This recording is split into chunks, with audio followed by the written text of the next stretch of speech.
Dan mudah-mudahan Allah Subhanahu wa taala mengaruniakan kepada kita sekalian ilmu yang bermanfaat.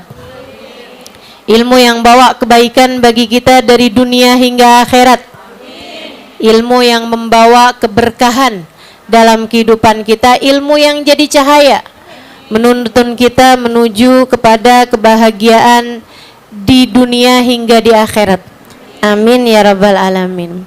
Sebelum kita mulai, seperti biasanya kita akan membaca niat belajar bersama-sama. Mudah-mudahan mengingatkan diri kita kembali bahwa kita tidak menuntut ilmu kecuali untuk mencari ridha Allah, kecuali untuk menjadi hamba Allah yang semakin salehah, kecuali untuk membawa kita menuju surganya, membawa kita kepada husnul khotimah insyaallah. Bismillahirrahmanirrahim. Nawaitu ta'allum wa ta'lim wa nafa wal intifa wal mudzakarah wa tadhkir istifada ala tamasuk bi kitabillah sunnati rasulillah sallallahu alaihi wa alihi wa sallam wa du'a ilal huda والدلالة على الخير ابتغاء مرضاته قربه وثوابه وحسن الخاتمة مع اللطف والعافية وصلاح العاقبة برحمتك يا أرحم الراحمين إلى حضرة النبي محمد صلى الله عليه وسلم وآله وصحبه وأزواجه وذريته وأهل بيته وسلم وجميع الأنبياء wal mursalin wal kauni ajma'in wa nususanna sayyidina muhajirin Allah Ahmad bin Isa Fakil Muqaddam Muhammad bin Ali Balawi Sayyidina Abdurrahman Asgab Sayyidina Abdullah bin Abu Bakar Al-Aidarus Fakhril Wujud Asy'ab Bakar bin Salim wa usulim wa furuim tumal sahib ratib Habib Abdullah bin Alwi Al-Haddad Ahmad bin Zana Habsyi Muhammad Al-Habsyi thumma ila arwahi arbatil a'immatil mujtahidin wa muqallidin fiddin ulama amilin fuqaha wal muhaddisin wal qurra mufassirin usadati sufyadil muhaqqiqin ajma'in anallahu lahum yarhamuhum wa yu'li darajatin fil jannah wa yanfa'una barakatihim wa asrarihim wa anwarihim wa ulumihim wa nafahatihim fid din wa dunya wal akhirah. Al-Fatihah.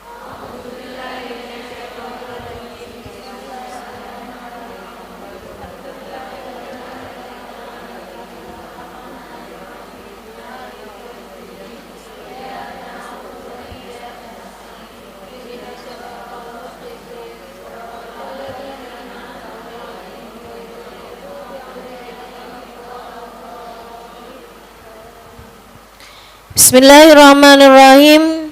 Kitab Imamul Haddad Nasaih Diniyah halaman 371 yang berbahasa Arab.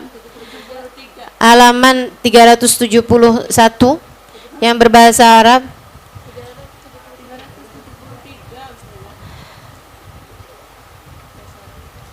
Dan juga halaman 373 yang berbahasa Arab. Halaman 414 yang berbahasa Indonesia dan halaman 613 yang cetakan terbaru. Berkata Imamul Haddad radhiyallahu taala anhu warḍah wa nafa'ana bihi bi ulumihi fid dharain amin.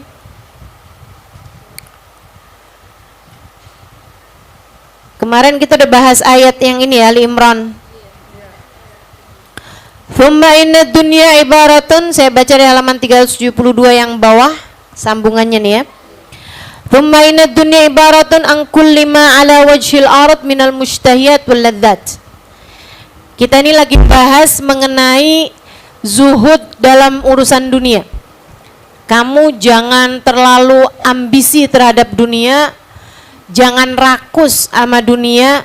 Jangan jadi orang yang obsesimu hanya kepada urusan-urusan dunia, senengmu, prestasimu, pencapaianmu hanya pada masalah-masalah duniawi. Jangan sampai cita-citamu tuh cuma sekedar urusan dunia aja. Kamu menganggap bahwa kamu berhasil kalau kamu udah punya ini, punya itu, punya ini, punya itu, yang semuanya adalah urusan-urusan dunia gitu. Nah, beliau nih ngasih tahu apa sih maksudnya dunia tuh, yang kita nih nggak boleh cinta kepadanya, yang kita mesti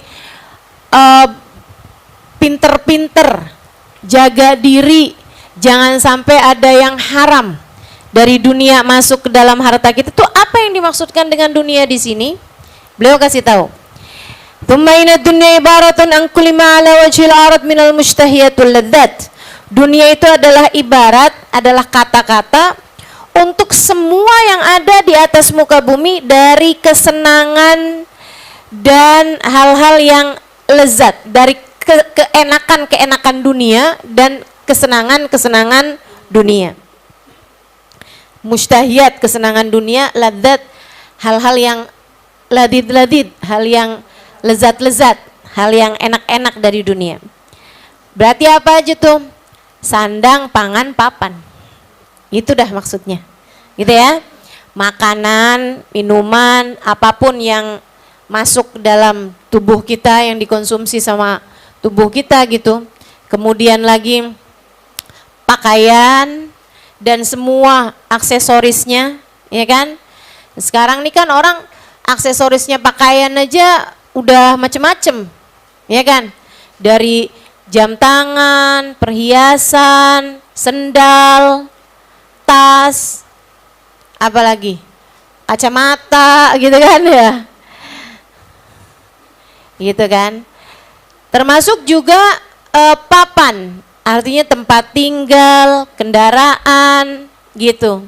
Sarana-sarana untuk kita tinggal ataupun bepergian gitu. Nah itu semuanya adalah hal-hal yang sifatnya duniawi gitu. Jangan sampai ambisimu terhadap dunia tuh hanya kepada masalah-masalah itu aja gitu. Jangan sampai gitu kan. Kamu tinggal di dunia, tinggal di rumah memang betul. Tapi ini kan tinggal di dunia ini, di rumah, ini kan mau menuju kepada rumah akhirat. Rumah yang sesungguhnya kan rumah akhirat. Jangan sampai kamu mikirin rumah duniamu membuat kamu rumah di akhiratnya nggak enak. Jangan sampai kamu kelebihan mikirin rumah duniamu sampai menghancurkan rumah akhiratmu. Carilah dunia yang tidak membahayakan akhirat, carilah akhirat yang tidak membahayakan dunia. Maksudnya salah juga orang kalau yang dipikirin akhirat aja, sampai dia buat makannya nggak ada, sampai akhirnya dia minta-minta gitu kan. Saya emang nggak mau kerja pokoknya. Kenapa gitu nggak mau kerja? Soalnya, apalagi laki-laki ya, soalnya saya kepengen nyari akhirat aja. Yang penting kita ibadah aja. Jadi kamu kayak gimana? Kamu kan nikah harus membiayai keluargamu, ya nggak apa-apa, nanti pokoknya saya meminta aja sama Allah, selebihnya saya mau i'tikaf aja di masjid. Nggak kena juga begitu, ya kan? Nggak kena juga begitu gitu. Carilah dunia yang tidak membahayakan akhiratmu, carilah akhirat yang tidak membahayakan duniamu. Kayaknya orang nyari akhirat yang sampai lupa sama dunia jarang dah. Kebanyakannya adalah orang nyari dunia lupa akhirat. Gitu ya. Nah, wa asnaful amti'ah allati tashtahihan nufus wa tamil ilaiha. Yang dimaksud dengan dunia adalah macam-macamnya barang-barang yang nafsu kita ini, materi-materi duniawi yang kita punya nafsu nih kepengen, wa tamil ilaiha, dan condong kepadanya, wa tahris 'alaiha, dan kita pengen gitu ya, hirs gitu, punya keinginan untuk mendapatkannya. Wa qajama Allah usula dari kulli fi qoulihi ta'ala, dan Allah sudah mengumpulkan kebanyakannya nih dengan firman Allah Subhanahu wa taala, zuyyina lin-nasi hubbus syahawat minan nisa wal banin wal qanatiril muqantarah minadh dhahabi wal fiddati wal khayl musawwamati wal an'ami wal harth dzalika mata'ul hayatid dunya. Dihias-hiasi untuk manusia rasa suka terhadap kesenangan-kesenangan, terdiri dari senang perempuan. Ini kalau laki-laki ya, wah kesenangan laki itu yang pertama kali disebut sama Allah adalah urusan perempuan. Wal banin, senang sama anak-anak gitu kan. Kita kadang-kadang lebaran aja yang penting anak-anak yang pakai baju baru.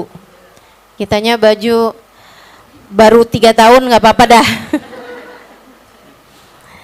Gitu ya, baru tahun lalu juga nggak apa-apa dah. Penting anak-anak duluan kan begitu tuh. Wal banil wal qanatiril muqantarati, dan juga harta yang bertumpuk-tumpuk karena ini didapatnya dari barang-barang di bawah tanah nih, yaitu minadz dzahabi wal fiddah, dari emas ataupun perak. Dan juga manusia nih punya rasa cinta terhadap al-khailil musawwamah, kuda-kuda yang diternakan, kuda-kuda buat tunggangan-tunggangan. Nah, kalau sekarang sih lebih ke mobil, motor gitu kan, tunggangan-tunggangan lah ya. Orang sekarang nggak bangga lagi sama kuda, gitu kan? Ya, jarang-jarang nih, saya dong udah habis beli apaan? Kuda. Kamu hadir di majelis naik apaan? Kuda. Ada di sini naik kuda? Nggak ada ya.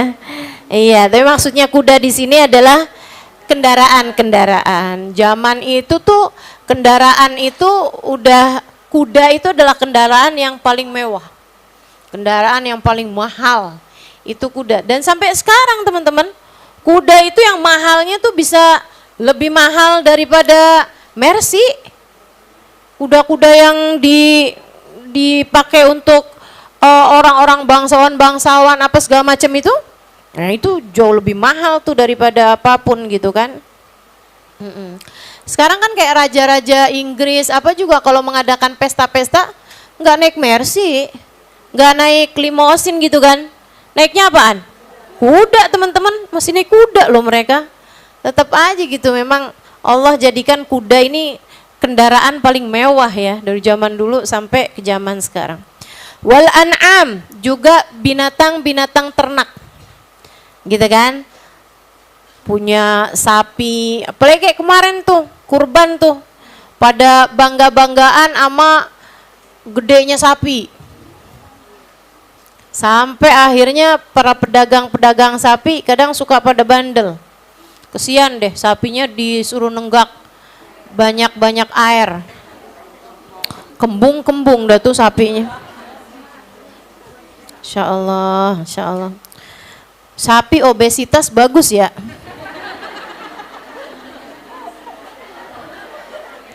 Kalau kita kenapa obesitas kagak bagus ya? Insya Allah. Sapi obesitas mahal. Jadi nggak usah khawatir. Nah, kalau dibilangin, waduh, timbangan naik lagi nih 3 kilo. Nggak apa-apa, ngitung aja langsung, sekilo. Sekilo 170 bukan sekarang. Insyaallah. 140. 140 kali 3 tuh. Mahal lumayan. Dzalika mata'ul hayatid dunya. Ini semua adalah kesenangan hidup dunia. Faman ahabba dzalika wa raghiba fi. Siapa yang mencintai harta dunia ini, semuanya yang udah disebutin ini, ya, wa raghiba fi, dan senang kepada hal tersebut, washtadda hirsu alaih, dan besar obsesinya, besar kesenangannya, besar hirsnya, rakusnya terhadap hal-hal yang disebutkan ini. Walaysa lahu gharadun fi dzalik illa mujarradut tamattu' wal taladud wa tana'um. Dan enggak ada tujuan dari ngumpulin duit, ngumpulin pengen rumah bagus gitu ya. Dia bikin rumah bagus, dia pakai baju bagus, dia apa segala macam, enggak ada tujuan selain mujarradut tamattu'. Selain sekedar seneng-seneng aja biar orang tahu siapa saya. Biar orang tahu kalau saya bisa beli barang mahal. Biar orang tahu dong kelas saya iPhone 14 Pro Max. Ada yang Pro Max, ada yang Panadol. Bukan ya. Wa taladzud wa tana'um. Dan dia nggak ada tujuan selain taladzud, cuman ya seneng-seneng aja gitu. Iya, seneng aja dia suka nih makan makanan enak gitu kan. Buat apa? Ya seneng aja, enak dong makan makanan enak gitu kan. Watanaum, cari kenyamanan gitu. Kamu ngapain bikin rumah bagus-bagus gitu? Ya seneng lah bikin rumah bagus-bagus gitu kan.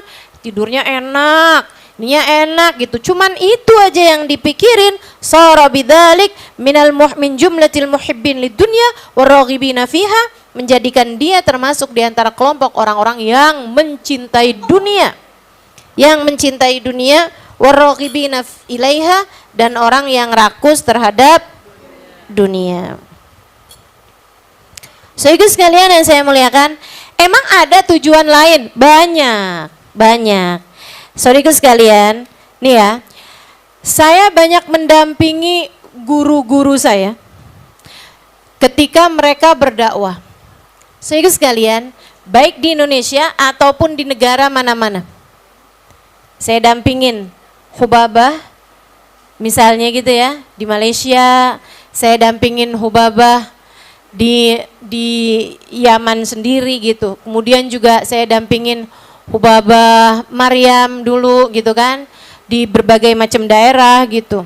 Dan juga di sana ya, di Saudi Arabia juga, atau di Abu Dhabi gitu kan, di negara-negara mana-mana. Yang mendampingi itu selalu adalah orang-orang yang mampu secara finansial dalam urusan dunia. Ya kalau nggak gitu nggak bisa bantuin dong. Ya kan begitu? Artinya bahwa dalam dakwah juga perlu banyak orang-orang mampu, orang-orang mapan yang mendukung dakwah tersebut, yang membiayai dakwah tersebut. Teman-teman sekalian, dakwah ini kan urusannya mahal. Nih ya, sekedar gambaran aja. Kamu pikir sewa istora itu gratis?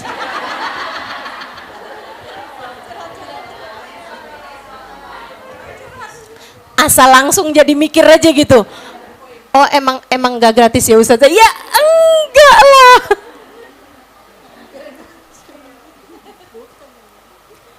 Ya enggak lah teman-teman. Semuanya perlu pembiayaan. Nih kan kayak insya Allah mudah-mudahan diijabah Allah. Bulan depan Sayyidil Habib Umar datang untuk acara haul Syekh Abu Bakar bin Salim. Kan begitu? Nah itu tiket Habib Umar dari Hadramaut ke Indonesia. Dan Habib kan gak sendirian. Beberapa orang. Itu kamu pikir siapa yang biayain? Hah? Ada orang, banyak orang yang terlibat dalam urusan dakwah. Para ulama-ulama kita yang tersebar dari berbagai macam belahan dunia, maksudnya dari berbagai macam tempat, dan itu adalah orang-orang yang punya harta, yang punya uang, gitu. Nah, jadi ada orang-orang di atas muka bumi ini yang punya uang dari awal tujuannya adalah untuk membantu dakwah. Itu niatan yang lain. Kalau benar serius dari hatinya, maka membuat dia keluar dari batasan orang yang mencintai dunia. Walaupun dia bergelimangan dengan dunia, dunia hanya dia pakai sebagai sarana untuk memudahkan dakwah para ulama-ulama Allah. Wa ni'mal malis salih tahta yadi salih. Seindah-indah harta, sebagus-bagus harta adalah harta yang halal di tangan orang-orang soleh. Orang soleh kaya, ya kepake duitnya buat hal yang benar-benar teman-teman. Biayain pondok pesantren, ngasih guru kepada yang ngajar di pondok pesantren, ngasih makan buat yang ngajar di pondok pesantren. Duitnya kepake buat hal-hal benar, buat hal-hal baik. Saudara sekalian yang saya muliakan, sekedar saya bagi cerita ini ya sama teman-teman ya. Mudah-mudahan jadi kebaikan buat semuanya. Jadi sekalian, Hubabah Nur, guru kita bersama, itu orang melahirkan di Tarim. Hubabah Nur itu tiap berapa waktu sekali sembelih kambing, teman-teman. Sembelih kambing, itu atiknya sama beliau dikumpulin, disimpenin di freezer, Setiap kali ada orang baru habis melahirkan, itu sama Hubabah dikirimin. Orang nggak punya, ratusan. Sekarang udah ratusan orang habis melahirkan, sama Hubabah dikirimin atiknya kambing. Buat biar cepet sehat, biar cepet kuat, biar ASI-nya juga jadi lancar. Subhanallah. Nggak kepikiran buat dirinya sendiri beliau itu. Ada uang banyak nih, disiapin semuanya tuh buat tamu-tamunya. Tamu-tamunya setiap hari nih yang pernah ke Hadramut tahu semuanya deh. Kita tuh kalau datang ke Hadramut, datang ke Tarim teman-teman, itu pasti wajib jadi tamunya Hubabah. Pasti Hubabah akan undang semua orang dari Indonesia, dari Malaysia tuh yang datang ke sana. Itu pasti ada waktu. Kalau Hubabahnya ada di Tarim, beliau akan temuin gitu walaupun sebentar apapun gitu ya. Dijamu sama beliau makan. Semuanya wajib makan di rumah beliau. Saudaraku sekalian yang saya muliakan, dan itu Hubabah masak sendiri di dapurnya. Jadi tiap hari yang namanya Hubabah masak buat 200 orang. Itu biasa aja teman-teman. Hari-hari tuh ya dapurnya kayak begitu tuh isinya. Masak buat 70 orang. Sarapan nih mau ada tamu. Berapa orang? 90 orang gitu. Nggak kayak kita nih, nggak kayak saya maksudnya. Saya mau ada tamu gitu kan 10 orang. Udah saya pikirin seminggu sebelumnya. Buat masak? Kagak, GoFood.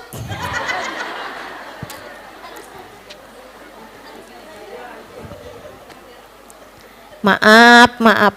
Kan emang murid ya. Nggak harus selalu mirip sama gurunya. Subhanallah. Jadi teman-teman saya sekalian, perlu banyak urusan dukungan dari orang-orang mampu gitu. Nah itu jadi kalau ada orang dikasih kelapangan harta, itu mesti bagus-bagus dalam urusan niat. Kalau kamu dalam urusan kamu punya harta itu cuman yang kebayang kesenangan-kesenangan pribadimu, pengen punya mobil, pengen punya rumah, biar kenapa? Ya enak kan punya mobil bagus, punya rumah bagus, ya gitu-gitu aja. Pengen beli barang-barang mahal, biar kalau ketemu sama temen, gitu. Biar orang tahu gitu kan, kalau saya bisa kebeli ini, bisa kebeli itu gitu. Saudara sekalian saya muliakan, ini adalah orang-orang yang raghibina fid dunya. Orang yang cinta terhadap dunia. Dibenerin niatnya. Buat orang-orang yang sama Allah dikasih kemudahan urusan dunia. Tapi kalau kamu emang sama Allah dikasih duniamu itu terbatas, jangan nunggu kaya juga buat bisa berderma.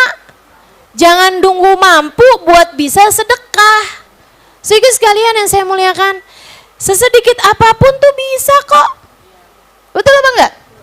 Kita punya 2 makanan, kita kasihin sama orang lain. Ingat ceritanya yang seorang perempuan waktu dimandikan? Lupa pasti, saya ceritain lagi aja. Ada yang nanya sama saya, Ustazah kok ceritanya nggak habis-habis sih Ustazah? Bukan nggak habis-habis. Dulu waktu pertama kali saya ceritakan yang dengar pada belum dengar. Yang berikut-berikutnya udah lupa. Ada Hubabah Maryam tuh dulu pernah cerita, ada seorang perempuan lagi dimandikan senyum-senyum. Lagi dimandikan jenazahnya, jadi meninggal. Ada seorang perempuan meninggal dunia, waktu lagi dimandikan, ya sama perempuan juga dong ya. Lagi pas dimandikan nih senyum bahkan tertawa. Tertawanya tuh kayak tertawa seneng, bukan nyeremin. Bukan tertawa yang gitu, enggak gitu. Enggak gitu. Ketawanya tuh kayak ketawa seneng tapi enggak nyangka gitu, ketawa geli gitu, kayak yang gitu. Dia pun kaget, namanya orang mandiin gitu kan, tahu-tahu senyum kan kaget. Tapi dia adalah orang yang kuat hati. Jadi begitu kaget nggak kabur.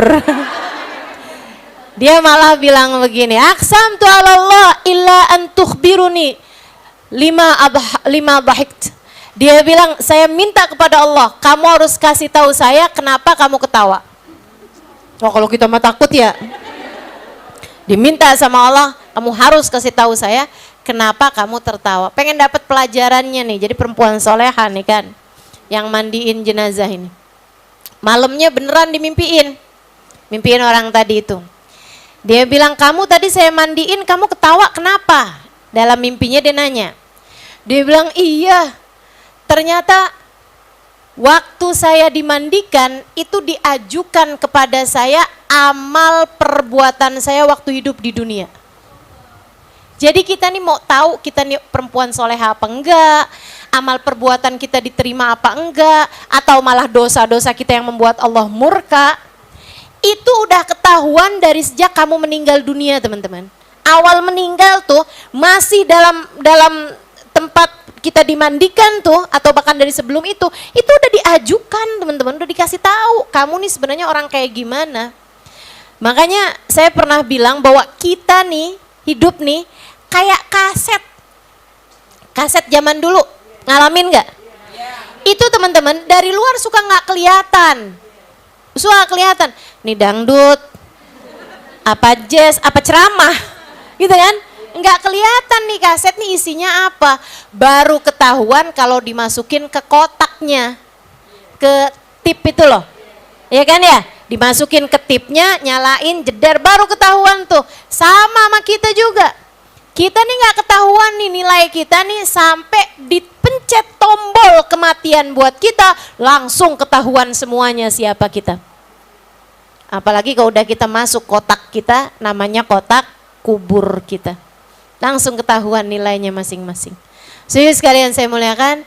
Jadi dia bilang waktu saya dimandikan tuh, Allah kasih tahu sama saya amal perbuatan saya waktu hidup di dunia.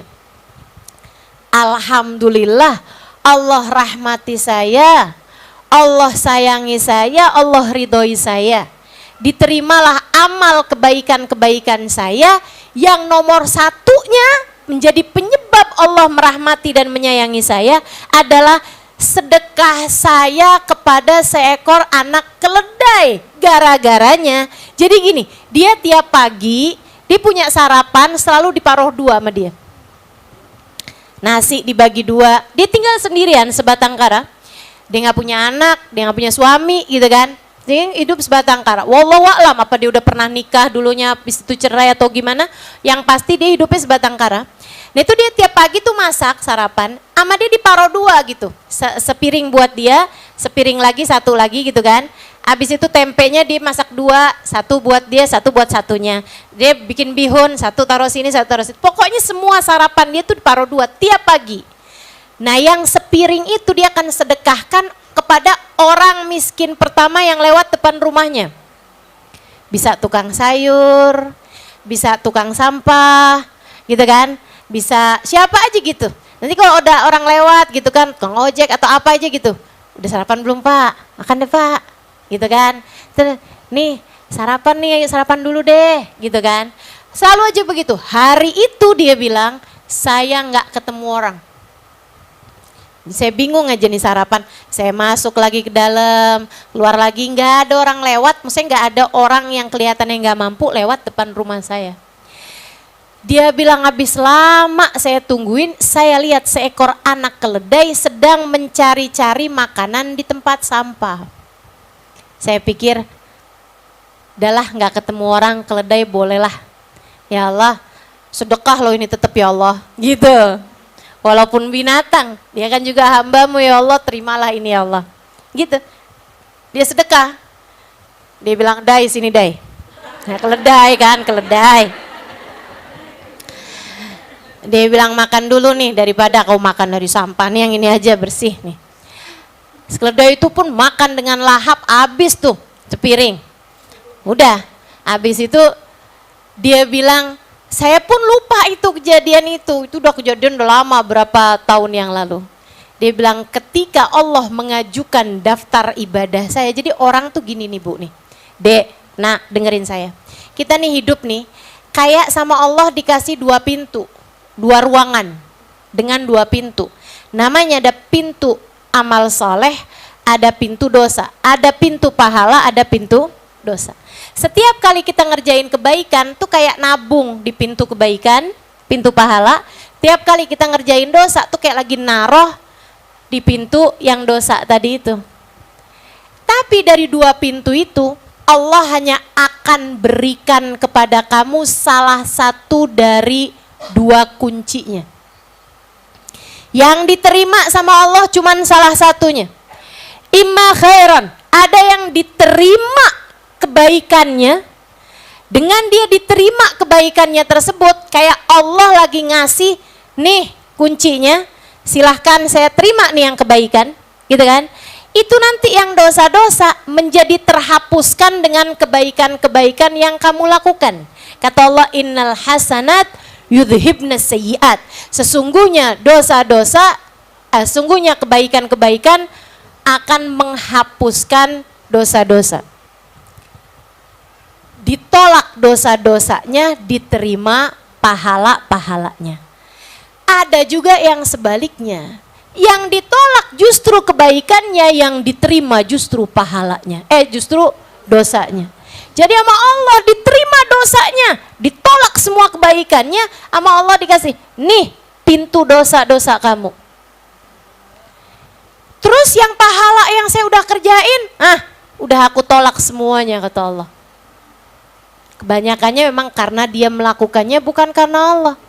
Sedekah hanya biar namanya bagus, atau biar rezeki dunianya tambah-tambah, atau yang kayak bentaran lagi nih, biar terpilih. Entah sebagai gubernur, entah sebagai presiden, entah sebagai apa gitu kan.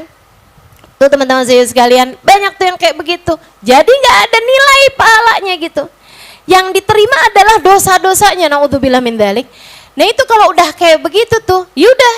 Jadi yang diajukan sama dia adalah dosa-dosanya. Nah, di antara dosa atau pahala itu ada satu pahala atau ada satu dosa yang menjadi penyebab Allah memberi kunci-kunci ruangan itu. Ada amal ibadahmu yang diterima, yang Allah suka, sampai sesudah Allah suka sama kebaikan itu, Allah tuh kayak yang, nih kuncinya, kamu sudah aku terima di sisiku, silahkan masuk ke dalam keridhoanku. Kalau udah kayak begitu, dia meninggal dunia, namanya mati dalam keadaan husnul khatimah. Sebaliknya pilihan yang kedua, orang yang kebaikannya nggak diterima sama Allah, yang diterima justru dosanya, karena dia telah melakukan sesuatu hal yang membuat Allah murka bener sama dia. Allah kesel, Allah marah betul-betul sama dia. Allah kayak tolak semua kebaikannya dia, kemudian Allah terima semua dosa-dosa dia. Nih kunci dari dosa-dosamu selama ini. Karena hal inilah aku marah padamu, aku tutup pintu kebaikan darimu, dan aku berikan kepadamu kunci pembuka semua dosa-dosa yang telah kamu lakukan selama ini. Makanya sampai-sampai katanya Sayyidina Ali Zainal Abidin Ibn Husain bin Fatimah bintun Nabi sallallahu alaihi wasallam, la tahtakiranna minal amali syai'an la'alla fihi radah. Jangan pernah remehkan perbuatan dosa sekecil apapun, siapa tahu ia jadi sebab Allah ridho padamu. Jangan remehkan dosa sekecil apapun, siapa tahu gara-gara dosa tersebut Allah murka padamu, kemudian Allah pun menutup pintu kebaikan darimu.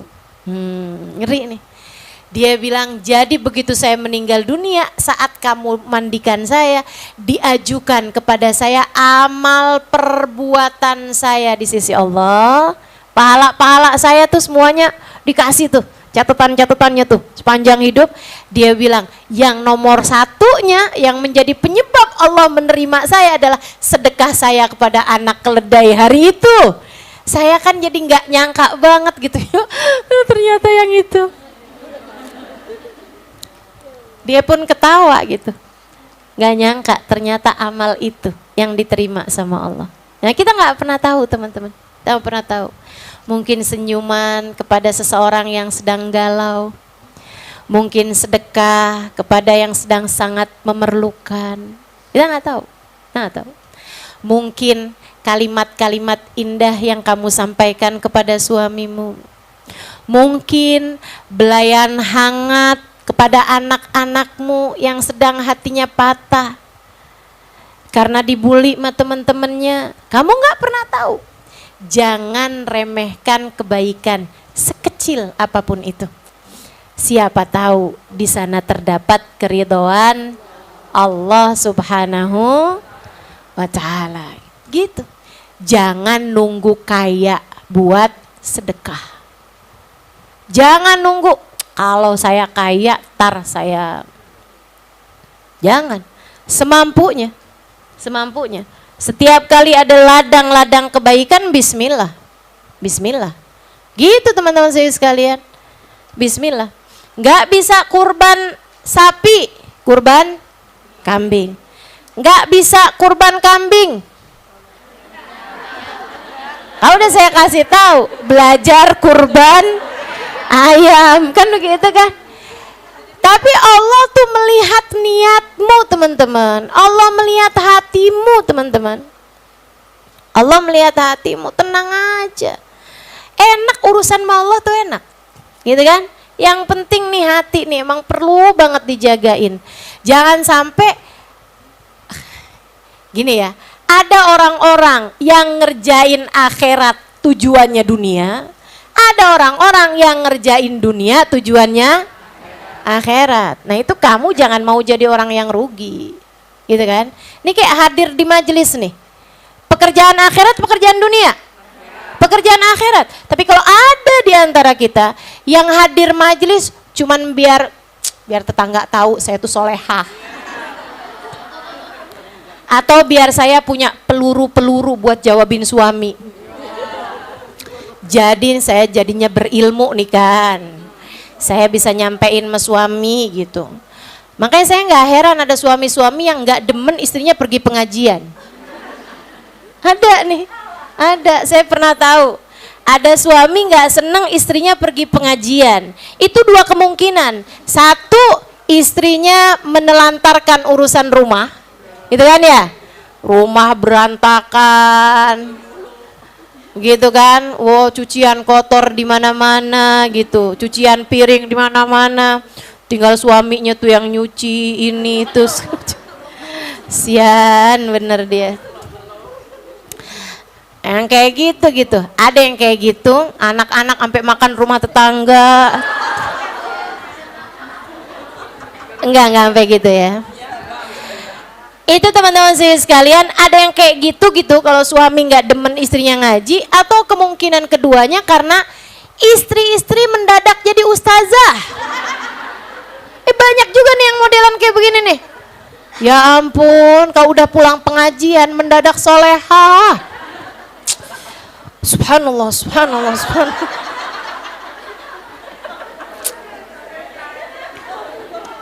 Alah bu. Jangan gitulah bu, gitu kan. Suaminya masuk kamar mandi kaki kanan, astagfirullah. Keluar lagi bang, kaki kiri. Yang benar kaki kiri, kalau keluar baru kaki kanan. Ya ampun. Jengah gitu kan. Laki-laki tuh jengah. Siapapun tuh gak demen diguruin teman-teman. Gak demen. Bahkan ketika istrinya beneran guru aja, itu suami tuh gak demen diguruin gitu. Istri itu istri. Yang ustadzahnya aja kalau di rumah jadi istri, kenapa kamu yang cuman istri? Kalau pulang ke rumah mendadak jadi ustazah. Ayolah jangan dibalik-balik. Nih para ustadzah-ustadzah kita nih kalau pulang ke rumah jadi istri. Betul ya. Kalau pulang ke rumah sudah liatin aja dadasteran. Begitu kan.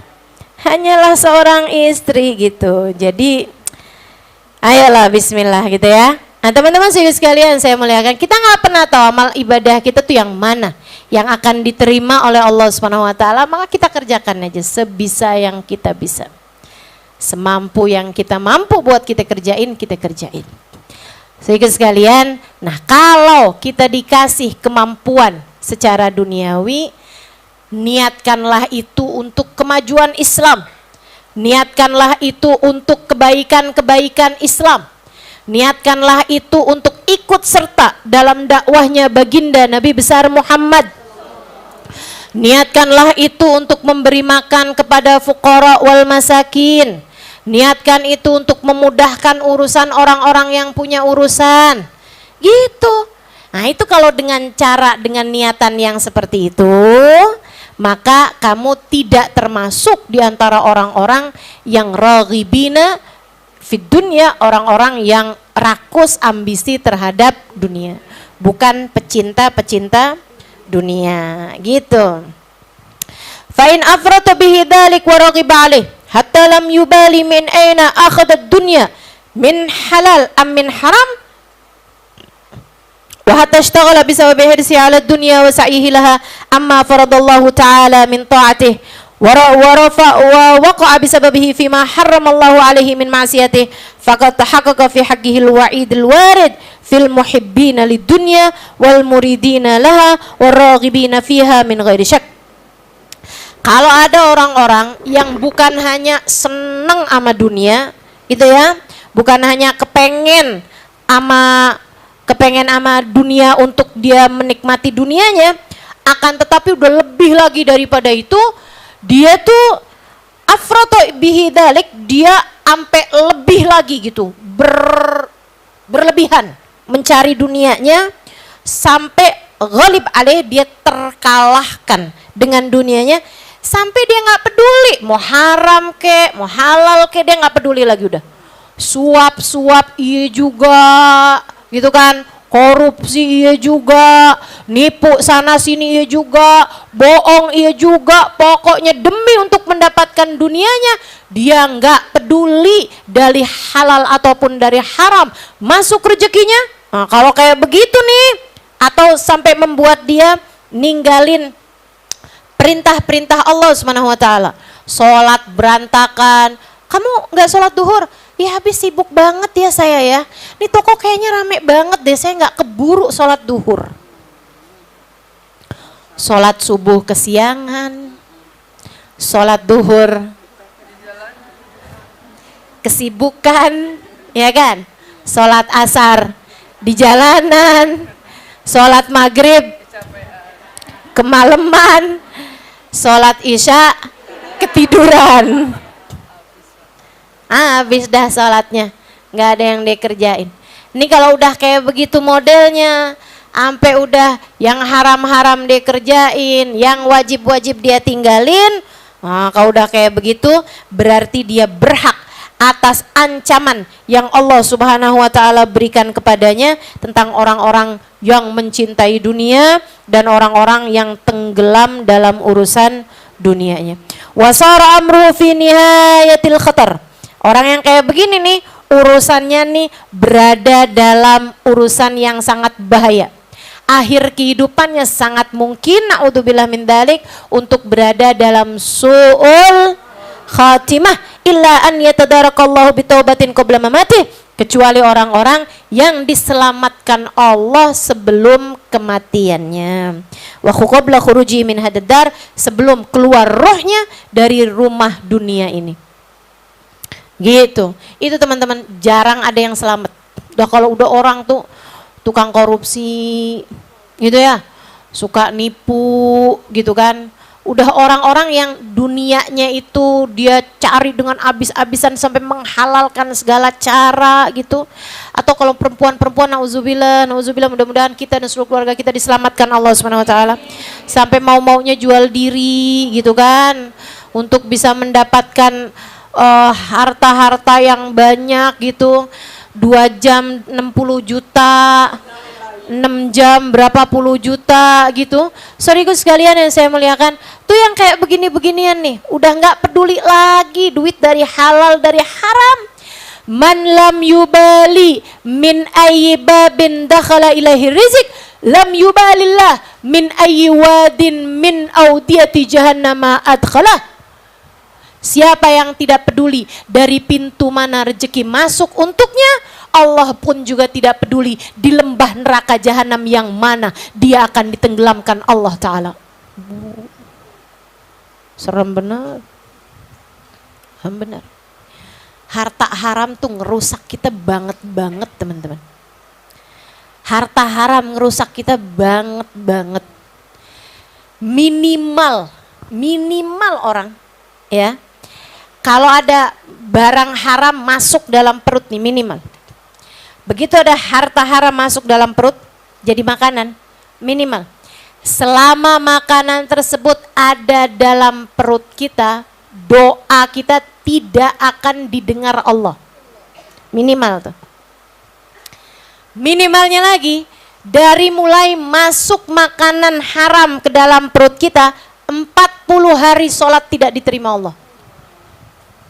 40 hari. Kalau belum sampai 40 hari masuk lagi yang haram, 40 hari ke depan lagi nggak akan diterima Allah. Terus aja begitu. Itu sebabnya kenapa orang kalau udah yang haram masuk dalam perutnya, itu sholat aja udah berat.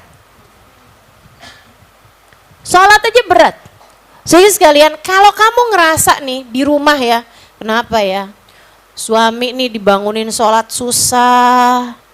Kenapa ya? Anak-anak diajakin sholat susah bener. Kenapa ya? Keras-keras hatinya. Suami tertariknya sama yang haram aja gitu.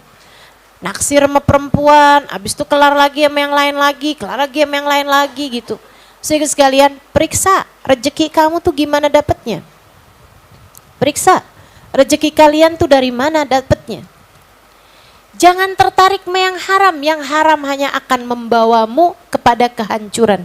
Percaya saya, yang haram bawa kepada yang haram, yang halal bawa kepada yang halal. Gitu. Kenapa ya suami kok nggak bisa sayang sama saya? Istri halalnya. Jangan-jangan karena rezekinya haram sehingga hanya akan membawa dia kepada yang haram. Silahkan aja periksa. Orang-orang yang hartanya haram-haram, liatin kehidupannya di dalam rumahnya kayak gimana. Hancur teman-teman, hancur. Percaya saya. Istri yang bahkan tertarik kepada laki-laki yang bukan suaminya. Suami yang tertariknya kepada perempuan yang bukan istrinya. Sambil bilang gampang, istri saya sih tinggal transferin aja. Istrinya, nggak apa-apa saya mah, suami saya mau kayak gimana juga. Yang penting dia transfer saya banyak, saya pakai uangnya juga buat nyari yang haram juga. So ikut sekalian saya muliakan, berantakan kehidupan kalau rezeki yang masuk ke dalam rumah mereka adalah rezeki yang haram. Haram teman-teman, hanya akan kepakainya juga buat yang haram juga. Saya ceritain, saudaraku sekalian, buat jadi pembelajaran dalam kehidupanmu. Sambil minta sama Allah, ya Allah jauhkan kami dari yang haram-haram. Hul bainana wa baina ahlih. Ya Allah, halangkan kami dari yang haram, halangkan kami dari orang-orang yang punya harta yang haram. Jangan jadikan harta yang haram itu masuk ke dalam harta kami, dan jangan jadikan orang yang hartanya haram memberi kepada kami, mendekat kepada kami sehingga kami terpaksa ikut menikmati yang haram tersebut ya Allah. Itu doa di akhir surat, doa sesudah kita baca surat Al-Waqiah tuh. Bagus banget itu doanya teman-teman. Kalau teman-teman nggak bacanya dia habis sholat, habis baca surat Waqiah, seenggaknya baca habis sholat duha. Nah, habis sholat duha tuh, kan kamu juga mintanya kan rezeki urusan dunia tuh, urusan rezeki tuh. Allahumma in kana rizquna fis sama fanzilhu. Kayak agak maksa ya. Ya Allah, kalau rezeki kita di langit turunin. Kalau rezeki kita di bumi keluarin. Kalau rezeki kita dikit banyakin. Kalau rezeki kita tersendat lancarin. Maksa bener nih sama Allah. Sedikit sekalian saya muliakan. Nah ada tuh tambahin habis itu doa yang diajarin sama Nabi. Habisnya kita sholat, habisnya kita baca surat Waqiah. Nah, bisa kita baca surat Waqiah tuh. Ada tuh doanya tuh. Ntar ya. Ustazah nggak hafal. Apa sih? Kalau sambil baca. Apal sih teman-teman. Cuman kan kadang-kadang daripada ada yang ketinggalan. Nih ya. Habisnya yang tadi tuh. Allahumma in kana rizquna fis sama fanzilhu wa in kana fil ardi fahrijhu wa in kana mu'asaran faysirhu wa in kana baidan fagharribhu haraman fatahhirhu. Gitu kan? Nah, habis itu kita doa nih. Allahumma salli ala sayyidina Muhammad wa ala sayyidina Muhammad wa hab lana bihi sallallahu alaihi wasallam min rizqikal halalit tayyibil mubarak ma tasunu bihi wujuhana anit ta'arrud ila ahadi min khalqik waj'alillahumma lana ilaihi tariqan sahla min ghairi fitnatin wala mihnatin wala minnatin wala tabiatin li ahad wajannibnallahummal haram wajannibnallahummal haram haitsu kan wa aina kan wa indaman kan. Cakep nih doa. Wajannibnallahummal haram. Ya Allah, jauhkanlah untuk kami rezeki yang haram. Jauhin rezeki yang haram. Haitsu kan, dimanapun rezeki itu berada ya Allah. Kalau emang yang haram itu dekat sama kita, jauhin. Kalau emang jauh, jangan deketin, pokoknya jauhin. Dimanapun aja letaknya rezeki haram buat kita, jangan dekatkan kami padanya, jauhkan kami darinya. Wa aina kan, haitsu kan tempatnya dimanapun, wa aina kan haitsu kan waktunya dimanapun, aina kan tempatnya dimanapun, wa indaman kan di tangan orang siapapun. Kita kadang-kadang kita udah jagain nih rezeki kita halal, gitu kan ya. Tapi tahu-tahu kita duduk di majelis sebelahan sama orang yang rezekinya haram. Jadi sekalian, misalnya gitu. Terus dia bagi tuh ada kue sama kita. Nah, kita kan nggak tahu ya. Namanya dibagi kue kan kita makan-makan aja. Iya kan? Masa kita makan, kita nanyain dulu, tunggu dulu kerjaan kamu apaan? Nih kamu duit beli donat nih dari mana nih ceritanya? Nah mungkin juga kan, kita dikasih makannya udah kita terima gitu. Kita jangan jadi was-was juga. Nah terus caranya gimana dong Ustazah kalau kayak begitu tuh Ustazah? Makanya doanya yang dikencengin. Jannibnallahummal haram, haitsu kan, wa aina kan, wa indaman kan. Ya Allah, jauhkanlah rezeki yang haram dari kami ya Allah, di tempat manapun, di waktu kapanpun, dan di tangan siapapun. Wahul bainana wa baina ahli, halangkan kami ya Allah dari orang yang punya rezeki yang haram. Biar kita nggak transaksi yang haram, biar kita nggak ada urusan sama orang yang punya rezekinya haram, gitu kan ya? Hul bainana wa baina ahli, waqbid anna aidiyahum. Ini doa antik nih teman-teman. Waqbid anna aidiyahum. Ya Allah, genggamkanlah tangan mereka dari saya. Ya Allah, buatlah mereka tuh pelit sama saya ya Allah dalam urusan rezeki. Orang yang punya duit haram, jangan jadikan mereka ngasih sama saya ya Allah. Saya ketika habis ngerti doa ini nih, paham gitu kan. Alhamdulillah. Setiap kali orang yang misalnya mestinya memberi tapi tidak memberi, alhamdulillah. Sepertinya Allah sedang menghalangkan yang haram dari saya. Enak. Kalau saya lagi kehilangan duit, alhamdulillah. Ada rezeki yang mungkin tidak halal di sana, Allah selamatkan saya darinya. Gak ada ceritanya saya ngomel atas hal-hal saya kehilangan uang. Saya tahaddutan bin ni'mah. Habis saya ngerti kayak beginian, gak ada ceritanya. Kok bisa ya? Kenapa begini ya? Lumayan tuh duitnya tuh. Misalnya gitu, gak ada. Tidak. Saya tahu bagaimana Allah Subhanahu wa taala semoga akan menjaga saya dari hal-hal yang tidak halal. Kenapa gitu Ustazah? Saya minta kok sama Allah. Saya doa sama Allah. Minta ya Allah jauhkan.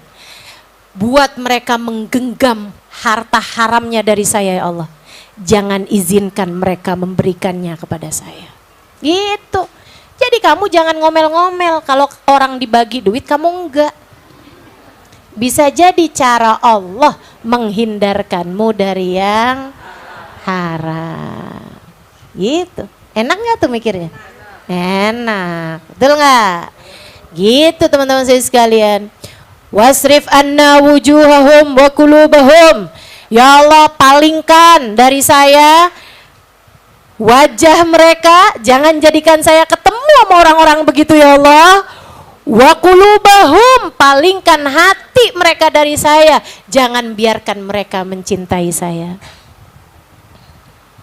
Hatta la natagallab ila fima yurdi, sehingga saya bergerak kemana-mana selalu dalam keridhaanmu. Wala nasta'in bi ni'matika illa fima tuhibbu wa tardah birahmatika ya arhamar rahimin, sehingga saya terbantu dengan kekuatan yang halal aja, sehingga dengannya saya selalu melakukan hal-hal yang engkau ridhoi dan engkau cintai ya Allah. Kenapa gitu? Karena kalau saranamu itu makan minumnya itu dari yang haram, nanti tuh ngerjainnya pasti yang haram juga. Yang masuk nggak Allah ridhoin, yang keluar juga bakalan Allah nggak ridhoin. Ini saya ceritain. Saya punya guru kiai di Jawa Tengah situ ya, di Tegal. Satu hari lagi cerita-cerita urusan hati-hati Syarifah, pokoknya hati-hati sama yang nggak halal ya Syarifah, hidup hati-hati. Ini berapa tahun yang lalu ya, udah lama. Beliau menasehati saya dan beberapa teman waktu itu untuk hati-hati sama harta haram. Ia tidak akan membawa apa-apa kecuali kepada kehancuran. Ia tidak akan membawa apa-apa kecuali kepada hal-hal yang tidak baik gitu. Terus beliau pun cerita. Dia bilang, saya nih Syarifah satu hari, saya lagi mau jalan ke Jakarta. Udah di mobil nih, saya sama supir berduaan aja. Di tengah jalan nih sebelum keluar dari kampung kami, ketemu ada seorang kerjanya kurang halal lah gitu ya. Dia bilang, oh Kiai lagi mau kemana nih Kiai? Mau ke Jakarta. Oh, dia salaman sama saya terus ngasih uang. Salam tempel tuh biasa tuh. Kiai, bunyai, ustazah gitu kan, Habib, itu biasa tuh. Kalau ini orang suka salam tempel istilahnya gitu kan, ngamplopin sambil salaman gitu. Kayak nyari berkah lah gitu orang-orang.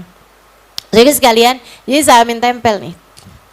Kata Kiai, oh iya, memang orang dikasih kan. Tapi Kiai tahu nih, ini orang ini kerjaannya ya banyak syubhatnya lah gitu. Dikantongin sama Kiai. Masuk Jakarta, sebelum masuk Jakarta di jalan kena tilang. Nggak tahu urusan apa gitu kena tilang. Kiai keluarin, duitnya dilihat sama Kiai itu. Ada 500.000, 50 ribuan, dikeluarin 2,5, 250. Kasihin deh gitu. Udah tuh aman. Kiai bilang sama supir, ini kita masih akan kena tilang sekali lagi nih. Bener aja. Masuk Jakarta kena tilang lagi. Kasihlah lagi tuh. Yang sisa 250. Habis itu Kiai bilang, sekarang udah kita udah gak kena tilang-tilang lagi. Beneran, sampai arah pulang sampai berapa hari di Jakarta nih, gak ada kena tilang. Sampai pulangnya lagi gitu, gak ada kena tilang. Si supir nih, wih Kiai kok bisa sih Kiai tahu-tahu apa yang akan terjadi. Kata Kiai, apaan? Itu yang kemarin kok Kiai bisa tahu gitu bakalan kena tilang sekali lagi, abis itu nggak akan kena tilang lagi. Kata Kiai, enggak, saya nggak mau kasyif, saya bukan tahu apa yang akan terjadi. Terus Kiai, hanya aja ada harta haram yang lagi nyari-cari pemiliknya. Di saku saya ada uang haram yang lagi nyari-nyari pemiliknya. Begitu udah dikeluarin, kan dah beres dah. Saya balikin, yang haram saya balikin sama yang haram, udah kelar urusan. Masya Allah. Jadi gitu teman-teman sekalian.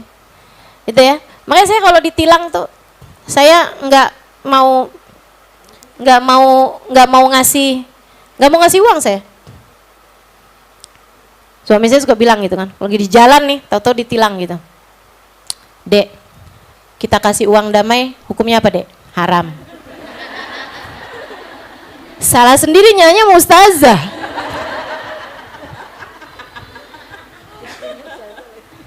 Haram nih beneran, haram. Ya oke, bismillah. Jadi hadepin tuh, dihadepin ngomong sana sini ini itu apa segala macem. Masuk lagi terus aku bilang, saya bilang gitu kan, gimana? Bayar uang damai? Enggak kan kamu bilang haram. Ya udah. Jadi kita nggak akan pernah ngasih sesuatu yang haram kepada yang haram, karena memang insya Allah dalam kepemilikan kita mudah-mudahan adalah harta yang halal. Jangan berani-berani dia sama yang haram teman-teman. Itu nanti bawanya nggak enak semua. Kalau kamu ngerasain gitu ya, saya pernah nih ada satu waktu, agak lama gitu, kayak mau tahajud berat, mau ibadah berat gitu. Ya Allah susah banget saya. Saya minta sama Allah, ya Allah saya mesti kayak gimana sih ini. Subhanallah, nggak lama kemudian saya dapat kiriman dari guru kami, Habib Zain bin Smith di Manida. Ada ngirimin uang. Akhirnya saya bilang sama suami, nih hartanya Habib nih, ini uang Habib nih, saya bilang. Kita harus belikan sesuatu yang jadi bekal kita. Apa Halimah? Barang-barang yang gak habis gitu, pakaian atau apa. Saya bilang jangan, harus yang masuk benar-benar ke diri kita, karena ini yang jadi bekalan kita nih buat ibadah nih. Jadi bilang, jadi kita beli apa? Beli beras atau air, saya bilang. Beli beras dan air. Untung suami saya tuh nurut gitu sama bininya. Kayaknya karena dia tahu gitu ya, istrinya ustazah gitu kayaknya gitu. Istrinya kalau ngomong nggak pakai hawa nafsu tapi pakai ilmu gitu kadang-kadang. Jadi dia pun beliin beras, beliin air gitu kan. Air galon tuh semuanya belinya pakai uang dari Sayyidil Habib Zain. Terus beras tuh juga beli kita makanan hari-hari dari Sayyidil Habib Zain. Terus setiap saya minum, saya niatin jadi obat gitu kan. Setiap saya makan, saya niatin jadi obat. Subhanallah, subhanallah. Sebulan, 2 bulan gitu. Ringan lagi ngerjain ibadah, enak lagi hatinya gitu. Masya Allah. Emang yang namanya makanan, minuman kamu makan ngaruh banget teman-teman. Percaya saya, ngaruh banget. Oke, saya ceritain lagi. Pokoknya ini cerita mulu dah. Satu hari saya ada dikasih hadiah sama seseorang yang saya ragukan. Kamu nggak kenal, jangan nyari-nyari ya. Siapa ini ya? Nggak kenal. Saya juga bahkan nggak terlalu kenal dia, cuman ya pokoknya dia apalah gitu loh, apanya siapa gitu kan. Dikasihlah hadiah saya sebuah tas, teman-teman. Saya nggak mau pakai gitu, tapi ya nggak tahu juga gitu kan, dari harta halal, dari harta haram saya nggak tahu. Yang pasti pokoknya saya agak was-was gitu aja gitu kan. Jadi saya juga nggak mau makainya gitu, saya taruh aja di situ, saya taruh aja di deket lemari gitu kan. Udah tuh saya taruh bersama dengan ada tas-tas yang lain gitu kan, saya gantungin aja gitu. Satu hari jeng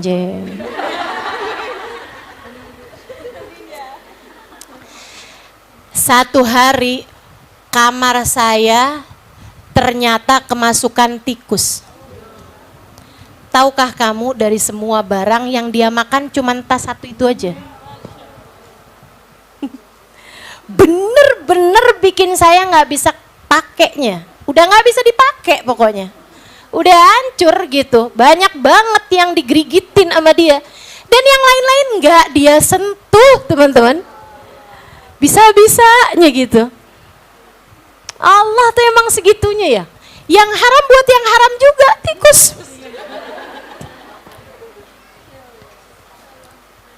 Jangan berani-berani sama yang haram. Pokoknya hati kamu tuh harus yang nggak usah ada cinta dunia dulu tuh. Jadinya enak, ya.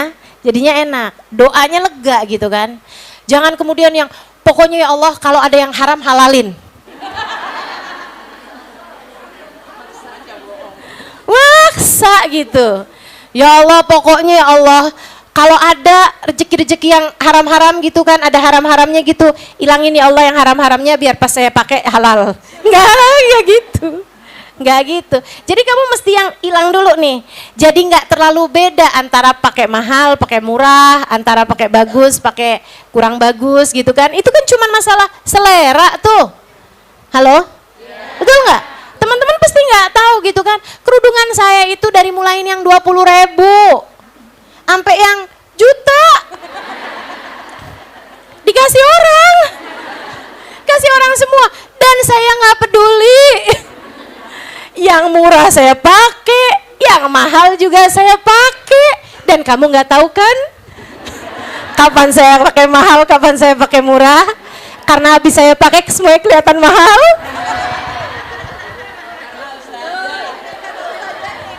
Betul.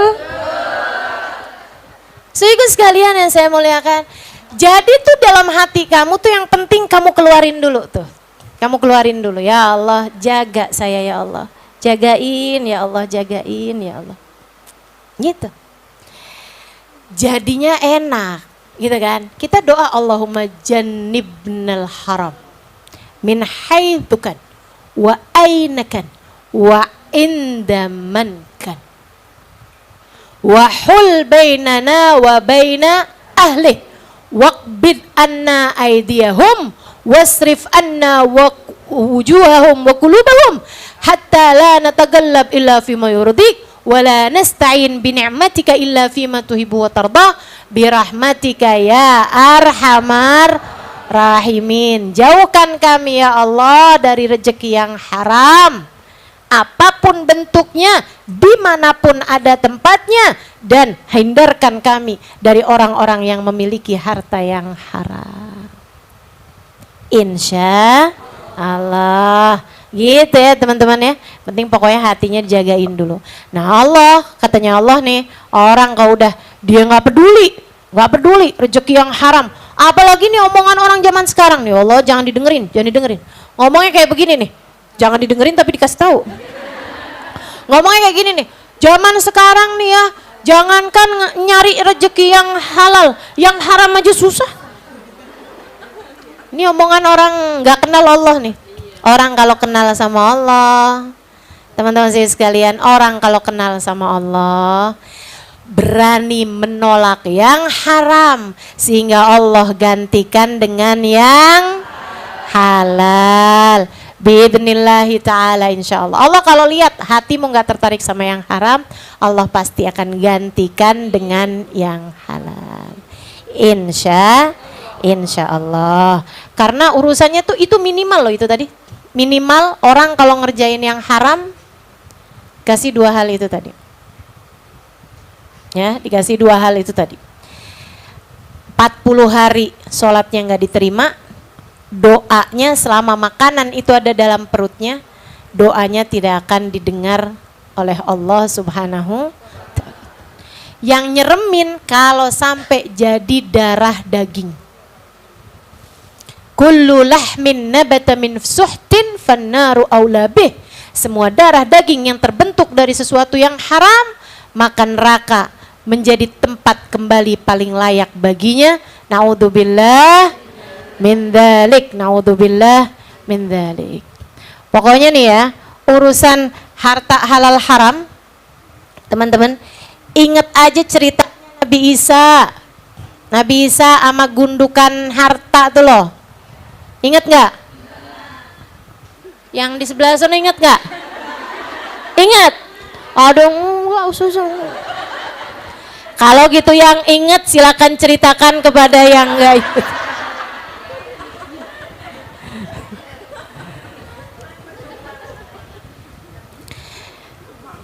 Ada Nabi Allah Isa temenan. Ini lucu ini ya. Nabi Isa nih ceritanya lucu-lucu. Nabi Isa, Nabi Musa tuh ceritanya lucu-lucu. Nabi Isa teman-teman sekalian ada ceritanya mau bepergian, akhirnya nyari temen, ada orang dia bilang, ayo Nabi Isa temenan sama saya dah. Saya mau lama nih perjalanannya, ya nggak apa-apa. Dia bilang, saya juga nganggur kok. Ayo saya temenin. Jadi bertemanlah Nabi Isa. Nah Nabi Isa nih kok temenan mesti diuji dulu dong. Kita tuh kalau temenan teman-teman saya sekalian, kamu harus berbuat baik sama siapapun, itu wajib. Berbuat baiklah kepada siapapun, bahkan kepada yang berbuat jahat padamu sekalipun kamu tetap harus baik sama dia. Kan gitu ya? Tapi kalau berteman, bersahabat, kamu harus pilih-pilih. Kamu harus pilih-pilih. Katanya temenan gak boleh pilih-pilih, harus pilih-pilih. Saudaraku sekalian yang saya muliakan, harus pilih-pilih. Orang temenan tuh gak boleh gak milih. Milih, bilang sama anak-anakmu, nak pilih temen yang baik-baik nak. Temenan jangan mau sama orang gak baik gitu kan. Jangan mau temenan sama orang gak sholat. Allah aja dia tinggalin, apalagi kamu. Bilangin sama anak-anaknya begitu teman-teman. Jangan mau ada orang gak sholat bersama dengan kita, di sekeliling kita gitu, jangan. Ustazah, boleh gak temenan sama orang gak pakai jilbab? Tergantung dia laki apa perempuan.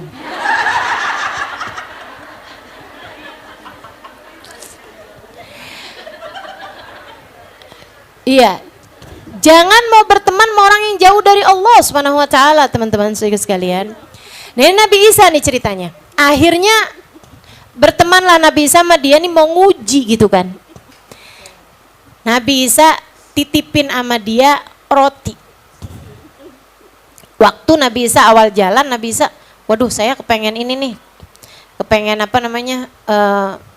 Ke belakang. Saya mau situ dulu deh, cari tempat yang agak tersembunyi. Tolong ya pegangin nih makanan saya. Iya Nabi Isa. Orangnya nggak amanat. Begitu dia kan disuruh pegangin doang, tahu-tahu dibuka sama dia. Ya orang nggak amanat nih. Jangan mau temenan sama orang model begini nih, ya kan? Suruh pegangin tas malah buka-buka. Tasnya Ustazah apaan aja sih isinya? Ustazah pakai lipstiknya apa ya?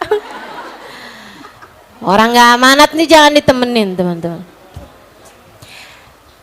Ini temenannya sama Nabi Isa gak amanat. Begitu dia buka roti masih kayak seger banget gitu, kayak enak banget gitu kan. Ya ampun enak nih kelihatannya. Nih kayaknya Nabi Isa dikasih orang nih. Nabi Isa juga palingan gak tahu jumlahnya berapa. Ada 3. Nabi Isa kayaknya juga gak tahu nih jumlahnya berapa. Dimakan atu sama dia. Abis itu dirapiin lagi sama dia, rapiin lagi, dia bersih-bersih gitu kan, nggak kelihatan dah, bismillah. Udah nih Nabi Isa juga nggak bakalan tahu, makan yang haram nih kan, makan yang haram. Udahlah dia nggak amanat, dia berani makan yang haram, nih orang nggak takwa sama Allah.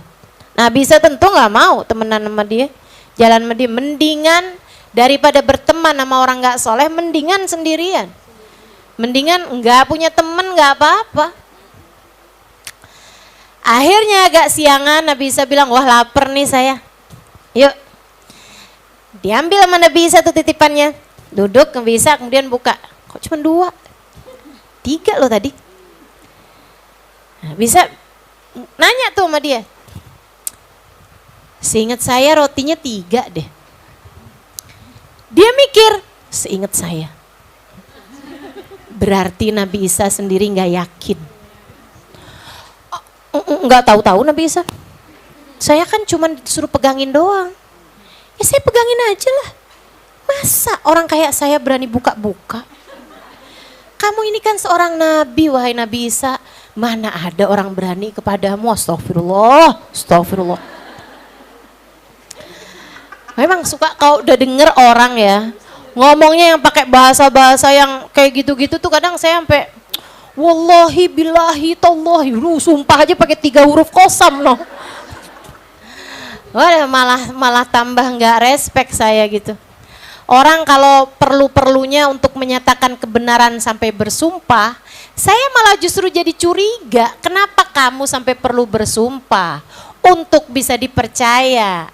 Selain karena kamu biasanya adalah orang yang tidak mudah untuk dipercaya.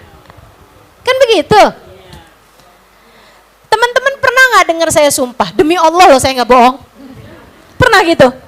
Nggak pernah. Ngapain saya? Kamu nggak percaya? Salahmu sendiri. Sebab yang saya sampaikan adalah sesuatu yang benar. Kalau kamu nggak percaya itu urusanmu, bukan urusan saya. Saya nggak perlu bersumpah untuk menyampaikan kebenaran ucapan saya. Kan begitu ya?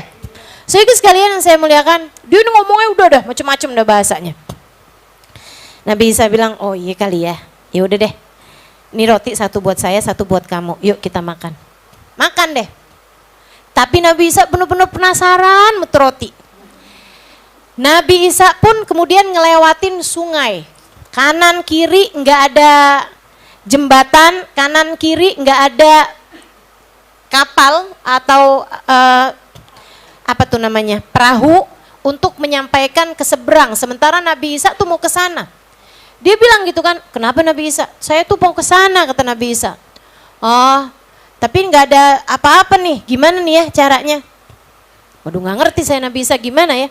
Yaudah deh kamu gini aja. Kamu pegangan saya ya, pegangan saya. Jangan kamu lepasin pegangannya. Kamu belakang saya nih. Iya Nabi Isa. Dia pegang sama dia gitu. Udah, jangan lepas ya. Iya. Nabi Isa doa, mereka pun melewati air. Berjalan di atas air. Mujizat nih kan. Jalan di atas air, ngambang gitu. Jalan gitu. Sampai di ujung jalan. Wih, Nabi Isa, kamu memang nabi yang luar biasa Nabi Isa. Mukjizatmu ya ini Nabi Isa, luar biasa Nabi Isa. Bahkan kaki saya nggak basah Nabi Isa. Bahkan debu-debu yang asalnya dari sana tuh masih ada nih di kaki saya nih. Kamu emang nabi yang luar biasa Nabi Isa. Mukjizatmu memang luar biasa. Kata Nabi Isa, bihaqqi man araitaka hadhil mu'jizah. Mimman araka hadhil mu'jizah. Demi Allah yang telah memperlihatkan kepadamu mukjizat ini. Roti saya yang satu di mana ya? Nabi Isa, kenapa sih susah banget buat percaya? Apakah ada tanda-tanda kebohongan di muka saya ini? Udahlah Nabi Isa, rotinya tuh asalnya emang 2. Jangan curigaan gitu dong sama orang. Saya nggak enak nih kalau kita berjalan berduaan sementara kamu nggak punya trust gitu sama saya. Kamu nggak punya kepercayaan sama saya, gimana dong Nabi Isa? Sementara kan pertemanan kan dibangun di atas saling percaya. Jadi kamu nggak ngambil roti saya yang hilang? Ya enggak lah. Ya oke, lupakan. Bismillah. Jalan lagi nih. Nabi Isa di tengah jalan. Saya pikir-pikir Nabi Isa ada ini juga ya. Kayak iya pengen tahu sih ya, pengen ngasih pelajaran buat kita sekalian teman-teman.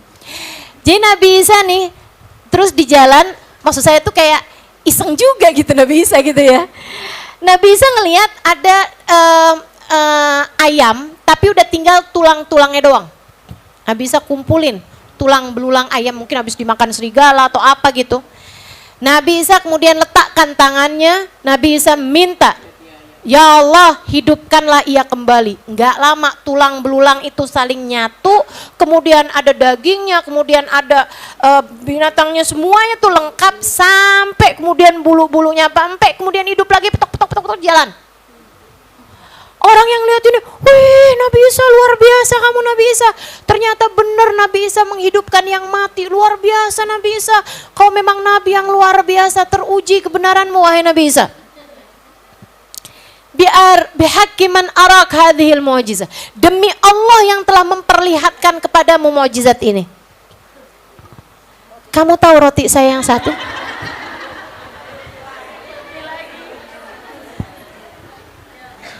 Nabi Isa ya Allah luar biasa. Teman-teman cerita ini saya dengar dari Sayyidil Habib Umar bin Hafid. Jadi insya Allah akurat ya.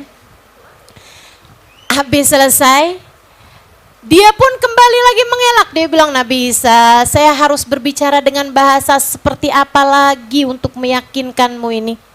Demi Allah saya nggak lihat-lihat. Nabi Isa, yang saya tahu pokoknya begitu saya buka emang udah Dua itu Nabi Isa. Kamu nyuruh saya buat pegangin, ya saya cuma pegangin doang lah. Masa saya ini berani-berani buat ngambil roti kamu? Kamu seorang nabi loh Nabi Isa, gak mungkin lah saya melakukan hal yang seperti itu. Siapa saya berani-berani ngerjain hal yang kayak begitu? Demi Allah lah apalah semua tuh. Baiklah kalau gitu. Jalan lagi Nabi Isa. Jalan lagi. Nabi Isa masih tetap penasaran. Teman-teman, Nabi Isa buat ada satu gundukan tanah. Sama Nabi Isa diparok jadi 3. Gundukan tanah itu tuh paroin sama Nabi Isa jadi 3. Dibagi-bagi jadi 3 gundukan. Gede gundukan gitu. Udah susah-susah nih Nabi Isa nih bikin gundukan. Dia nonton aja gitu, dia ngeliat aja gitu kan. Apa sih sebenarnya Nabi Isa nih mau ngapain? Gak lama Nabi Isa doa. Bismillah, tahu-tahu berubah jadi emas. Wah, emas nih Nabi Isa, matanya langsung kuning. Nggak hijau lagi, hijau kan ngeliat duit tuh kan. Ini langsung kuning, matanya nih ngeliat emas nih. Wah, emas nih Nabi Isa, emas nih Nabi Isa. Waduh, ini emas Nabi Isa. Kata Nabi Isa, oh emas nih 24 karat. Wih Nabi Isa, saya nggak pernah lihat emas banyak ini. Iya saya juga. Nabi Isa juga nggak pernah tuh lihat emas banyak itu gitu kan. Wah Nabi Isa, punya siapa nih Nabi Isa emas ini? Punya saya lah. Saya yang minta sama Allah, ini semua punya saya. Tapi karena saya baik hati, saya mau bagi emas ini, kata Nabi Isa. Saya nggak mau menikmatinya sendirian. Jadi ini satu punya saya buat saya. Yang satu buat kamu karena kamu nemenin saya. Alhamdulillah, makasih Nabi Isa, makasih Nabi Isa. Yang satu lagi? Nah, yang satu lagi buat yang makan roti saya. Yang satu lagi buat yang makan roti saya yang hilang.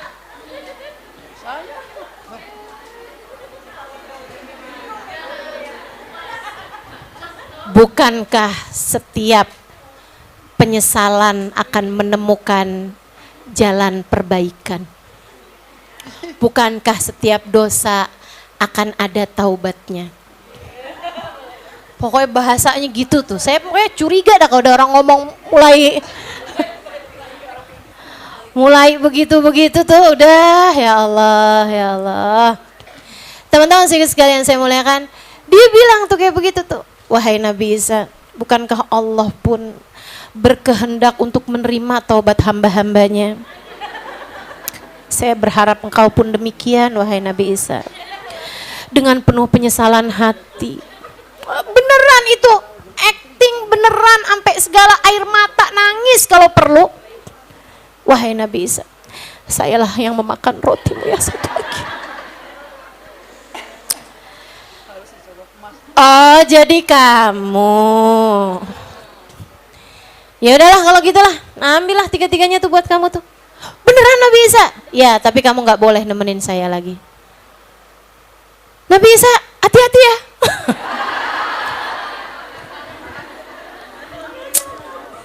Ya Allah, ya Allah. Ahli dunia tuh kayak gitu. Kalau udah urusan bau-baunya dunia, dia nggak peduli walaupun dia kehilangan guru sekalipun. Walaupun dia kehilangan orang yang dapat menyelamatkannya sekalipun. Teman-teman saya sekalian, di zamannya Nabi Isa, siapa yang lebih dapat menyelamatkan orang lebih daripada Nabi Isa? Ya kan begitu?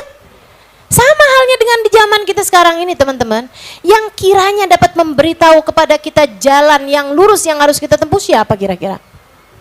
Hah? Guru kita. Jangan mau kehilangan guru kita meskipun kita mendapatkan harta seperti apapun banyaknya. Jangan mau kehilangan Nabi Muhammad meskipun kamu mendapatkan seperti apapun banyaknya. Jangan mau kehilangan ridha Allah meskipun dunia tampak seberapapun banyaknya di depan matamu. Jangan tertarik sama yang haram.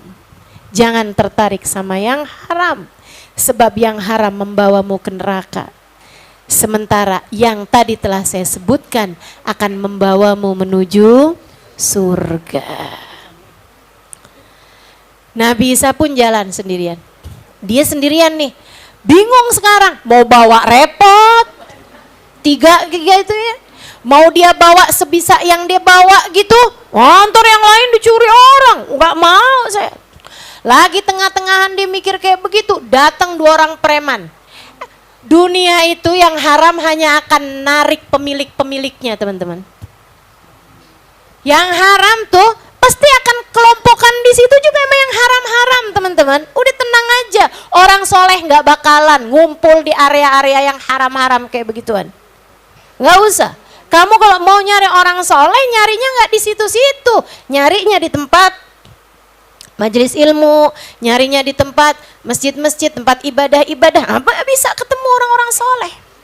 Tapi kalau kamu nyarinya di area-area dunia gitu kan, makanya sampai-sampai dari awal saya dakwah, suami saya bilang, Halimah kamu jangan urusan-urusan dunia sama siapapun, jangan urusan bisnis lah, itulah apalah segala macam orang-orang gitu. Alhamdulillah jadinya kan nggak repot-repot urusan kita kan gitu ya. Sehingga sekalian saya muliakan, karena kok urusannya dunia nih, yang akan kumpul di situ juga orang-orang dunia, teman-teman. Orang dunia yang kadang tidak peduli halal atau haramkah harta dunia tersebut masuk ke dalam kepemilikan mereka. Teman-teman saya sekalian, akhirnya nih datang 2 orang preman. Wah, apa nih? Emas ya? Emas ya? Oh iya ini emas nih. Set, langsung buka pedang diarahkan ke situ.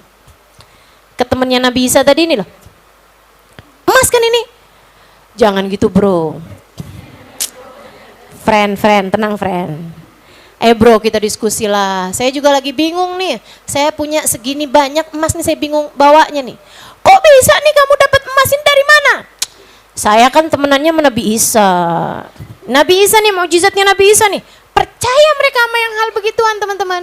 Tapi tidak mencegah mereka dari berburu ataupun berusaha untuk mendapatkan sebanyak mungkin harta haram.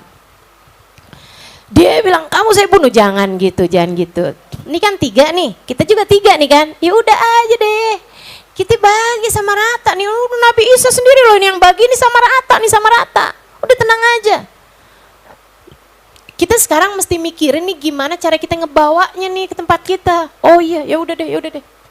Mereka pun kemudian ngobrol bertiga nih tentang caranya ngebawa tuh emas ke negeri mereka sambil halu-haluan. Nanti nih saya mau pakai duitnya nih buat ngelamar anaknya si itu. Saya mau pakai nih emasnya nih buat beli ini, beli itu, buat tanah itu, buat beli kuda, buat beli semuanya nih udah menghayal nih. Oh punya duit segitu banyak gitu kan. Itu kan emas, masa itu kan mata uangnya kan dari emas. Udah lagi kayak begitu, terus dia bilang, tapi lapar loh ini, saya nih dari tadi pagi nih baru makan roti doang nih 2.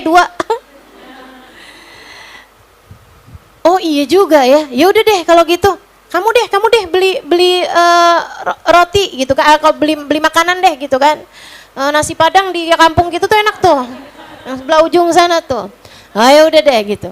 Jadi 1 dari 2 orang tadi tuh, itu pergi ke kampung terdekat yang memang dia kenal gitu kan, dia berasal dari sana gitu, dia pun pergi ke sana. Di tengah jalan dia mikir, nih kalau 3 tuh kalau semuanya buat saya enak nih. Mana ya caranya? Ya udah deh, saya mau pergi ke kampung, saya akan atur-atur sama mereka untuk pengangkutan emas, gitu ya, pengangkutannya gitu. Tapi saya akan racunin 2 teman saya itu. Padahal yang 1 temennya dia loh. Yang 1 emang baru dia kenal, gitu kan. Tapi urusan uang tuh saudara nggak jadi saudara, temen nggak jadi temen, betul? Harta warisan itu loh, saudara bisa sampai saling tuntut ke pengadilan bolak-balik teman-teman saudara sekalian. Hanya untuk bisa rebutan harta warisan. Innalillahi wa inna ilaihi rajiun. Saya sih kalau saya nih teman-teman sekalian, saya lebih relaan kehilangan uang buat saudara saya daripada saya kehilangan saudara buat uang saya.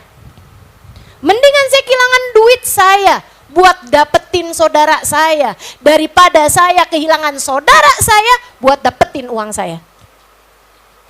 Gak ada urusan. Kenapa gitu? Saudara bisa kita bawa mati teman-teman. Persaudaraan ini loh, Siapa yang lebih sayang sama kita daripada saudara kita?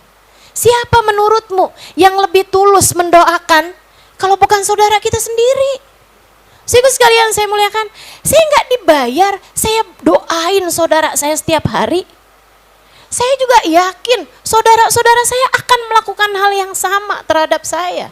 Orang yang satu perut dengan saya, nggak ada yang lebih sayang sama adik saya lebih daripada saya. Nggak ada yang lebih sayang sama saya lebih daripada saudara-saudari saya.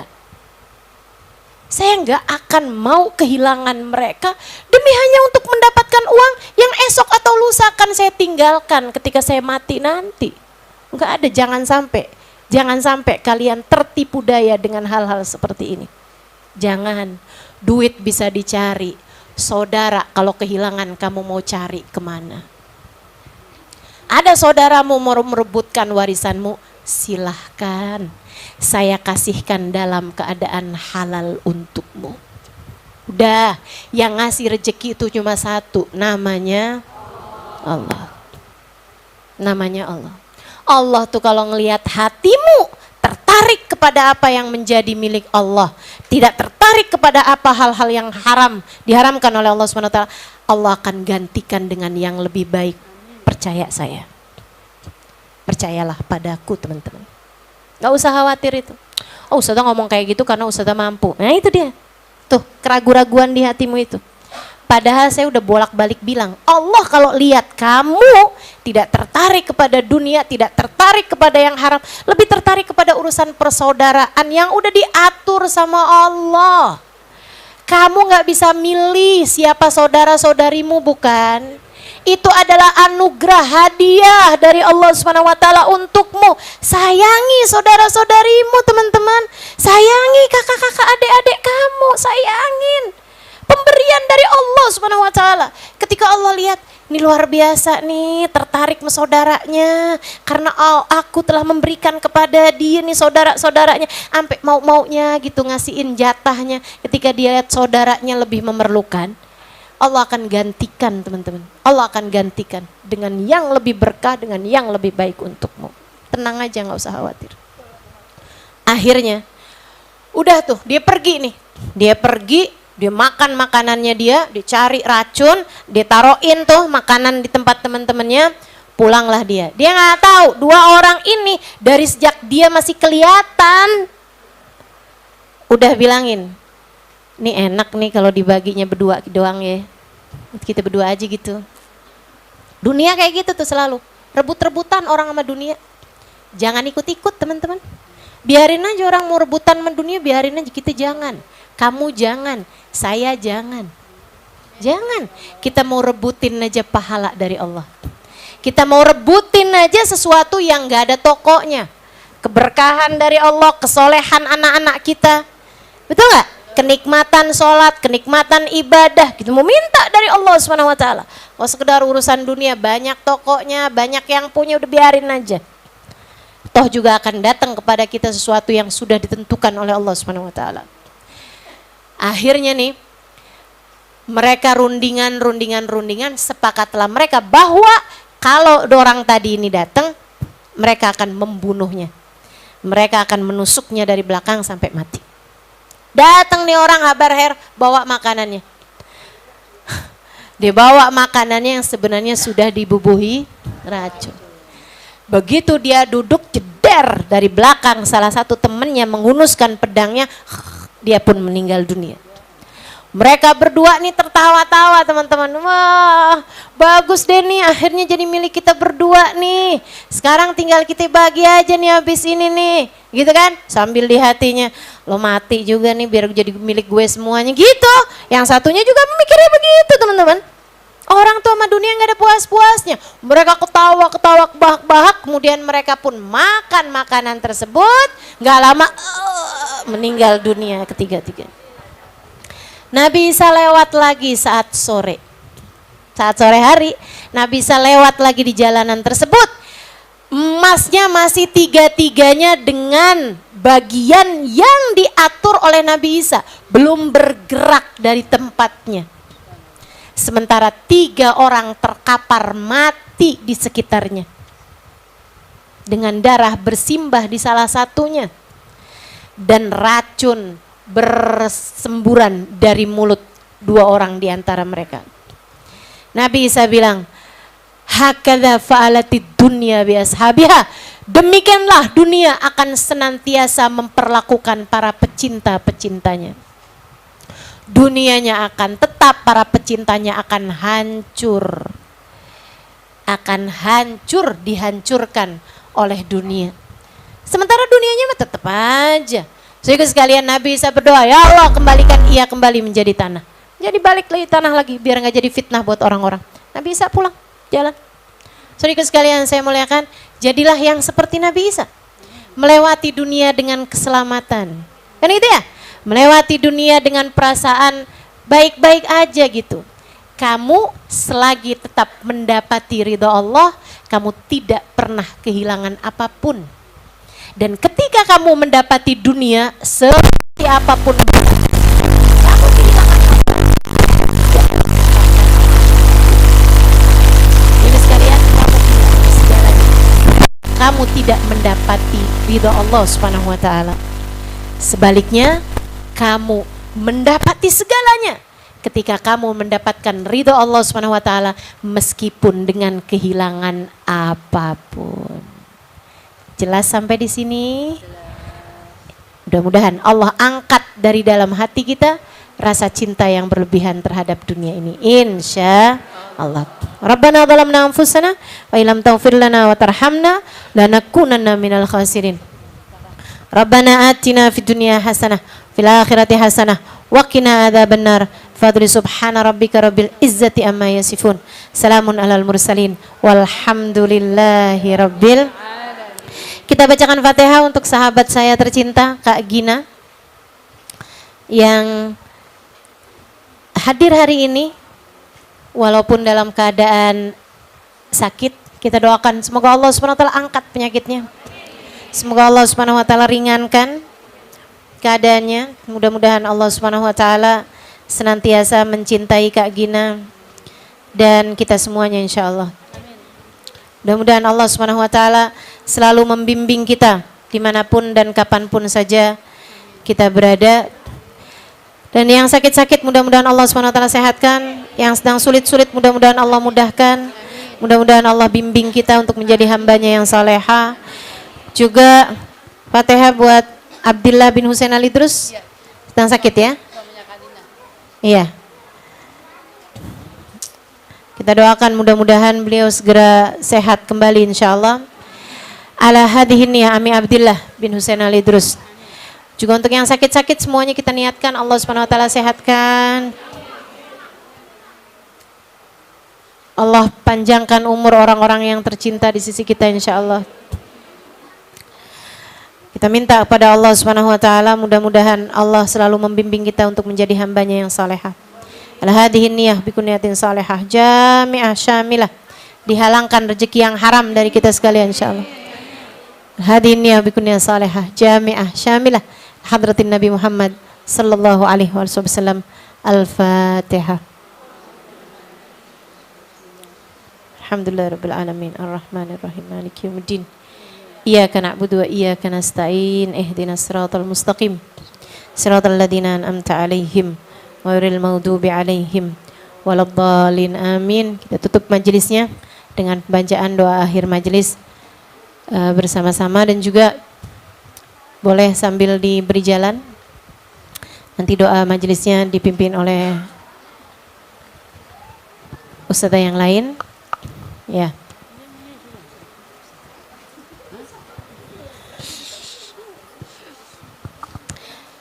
Terima kasih segala